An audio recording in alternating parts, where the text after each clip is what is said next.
L'école cherche aujourd'hui à se renouveler pour améliorer les performances de ses élèves et offrir une meilleure formation à ses futurs citoyens. Son objectif est de réduire les inégalités et de favoriser la réussite de tous selon les grands principes de notre République. Donc pour ce faire, elle renforce le suivi des élèves dans l'acquisition du socle commun de connaissances et de compétences tout au long de la scolarité et elle cherche des solutions pour atténuer les points de rupture observés entre l'enseignement en école primaire et le collège. C'est ainsi qu'à compter de la rentrée de septembre 2014, le Conseil école-collège est mis en place. Le corpus qui est proposé à l'étude se compose de 4 documents qui traitent du Conseil école-collège. Nous avons un premier document qui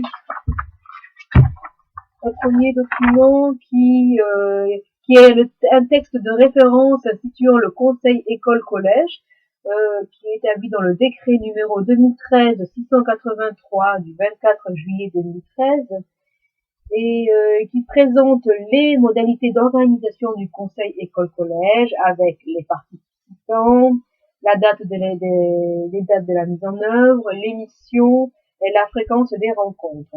Ensuite, on a un deuxième document qui est un extrait du rapport sur la mise en œuvre du socle commun réalisé par le Haut Conseil de l'éducation. Ce document rappelle que l'éducation nationale concentre tous les moyens pour que les élèves maîtrisent le socle commun de façon continue pendant toute la durée de la scolarité obligatoire. Sur le troisième document, qui est un extrait de la circulaire 2011-126 du 26 août 2011, sur la continuité école-collège, on trouve des pistes complémentaires qui concernent la validation donc, du palier numéro 2. Sur le quatrième document, enfin, intitulé École-collège, différences de contenu et de fonctionnement, différences de culture, de François Muller, sont recensées les différences entre l'école et le collège, que ce soit au niveau des contenus, du fonctionnement, des rapports humains et de la forte évolution qui est nécessaire pour que les deux entités parviennent à obtenir une continuité de leur enseignement. C'est ainsi. Dans un premier temps, je traiterai de la loi de refondation de l'école et de ses caractéristiques, et je réaliserai la corrélation avec la mise en place du conseil d'école-collège. Puis, je présenterai les éléments qui, en lien avec le conseil école-collège, permettent aux élèves une meilleure acquisition du socle commun des connaissances et des compétences.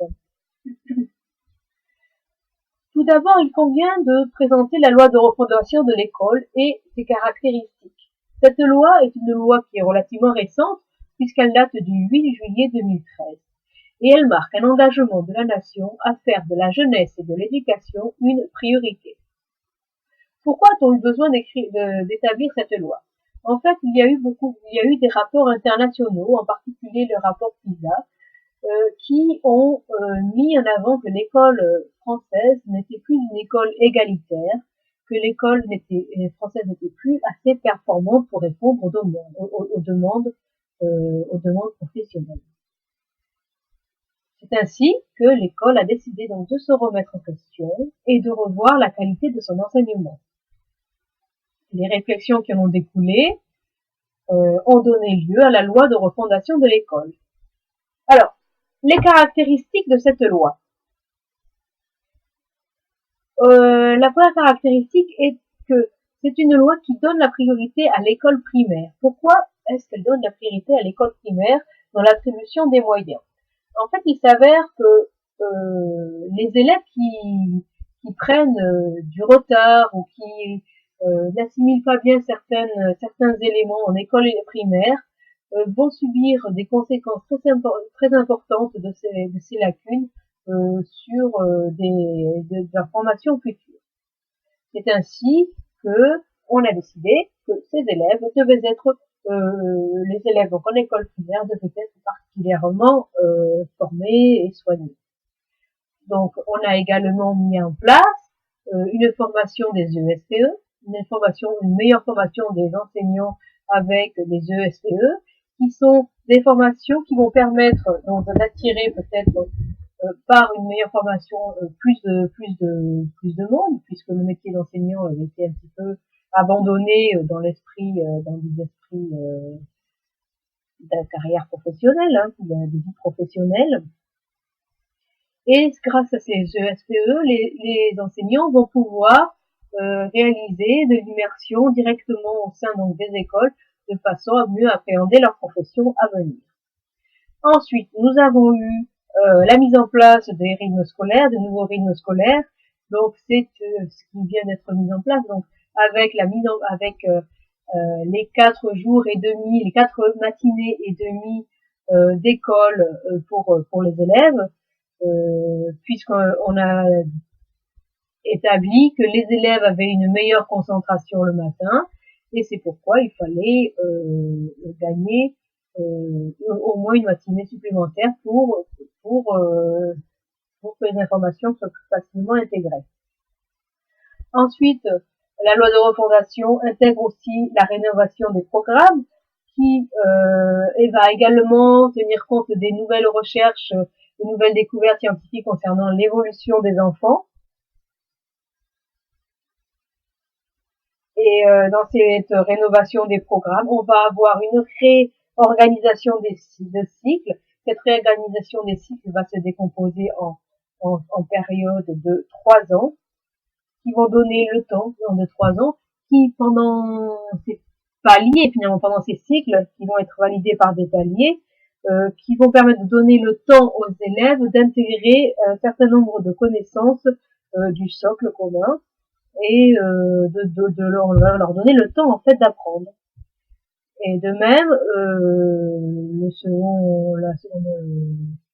notre objectif, c'est que le redoublement des élèves soit évité, puisqu'on sait qu'un redoublement d'un élève est un échec certes de notre enseignement, mais c'est surtout un échec pour l'élève et qui apporte peu dans le temps.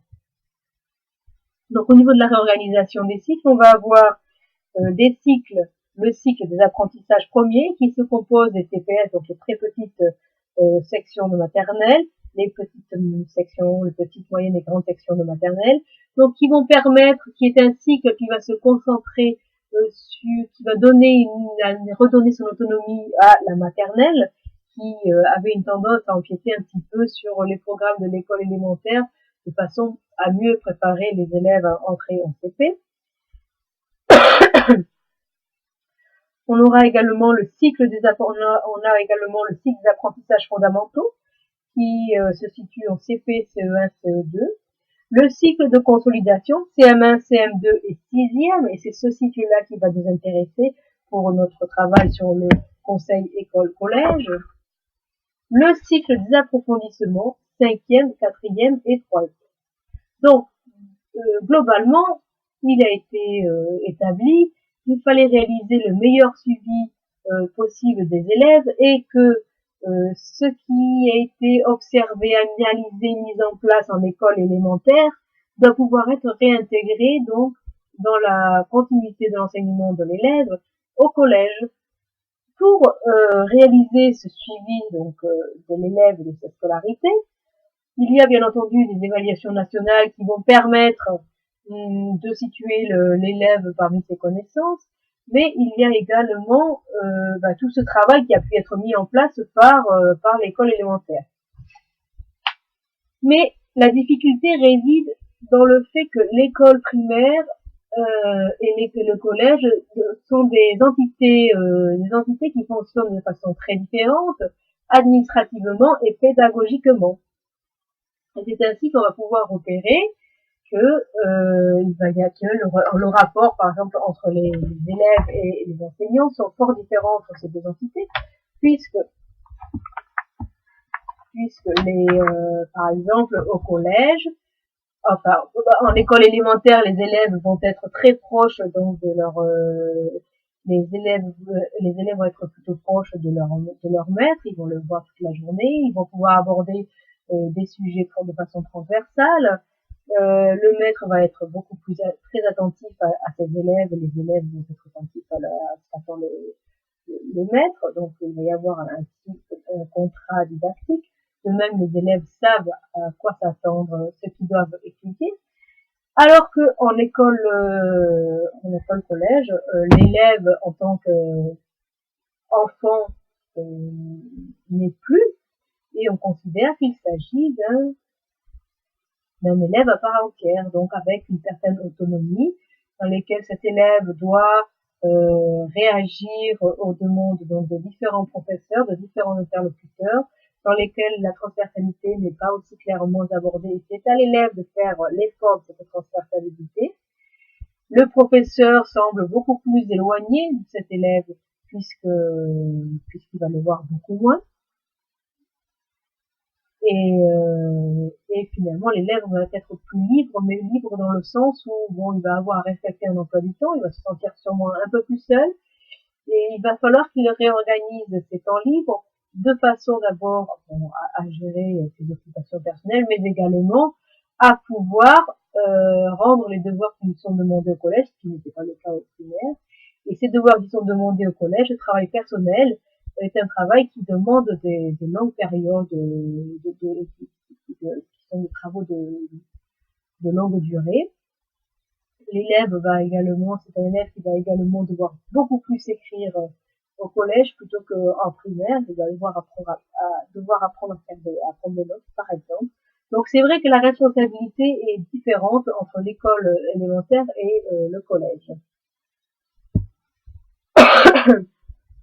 Donc c'est vrai que donc il y a une rupture effectivement entre l'école élémentaire et le collège, et cette rupture, semble-t-il, provoque de l'échec scolaire, Donc pour limiter cette rupture qui n'est pas non plus forcément négative, mais pour éviter que cette rupture ne soit trop importante, surtout pour des élèves qui sont déjà avec un retard scolaire, il a été décidé donc de mettre en place le conseil école-collège, et c'est un conseil qui va avoir comme occupation, comme objectif, de faire un bilan des réalisations qui ont été passées et d'établir des actions pour à venir. C'est un collège qui va c'est un conseil qui va réunir des personnes, des représentants de l'école élémentaire et du collège en nombre égal, et qui va prendre en compte tout le travail qui a été fait en école élémentaire, les analyses et les observations qui ont été faites sur les élèves, et qui vont être repris pendant ce conseil pour qu'elles soient réintégrées pendant le collège dès la rentrée en sixième, pour qu'il n'y ait pas de perte de temps, pour que l'élève tout de suite soit de nouveau suivi s'il a des difficultés scolaires, pour que les professeurs ciblent leur enseignement par rapport aux difficultés rencontrées par les élèves. Au bout du compte, on va avoir un livret personnel de compétences qui va être unique entre les deux entités, et qui va permettre qui va être un outil de liaison, et qui va permettre donc à la continuité, va permettre une continuité donc de l'enseignement.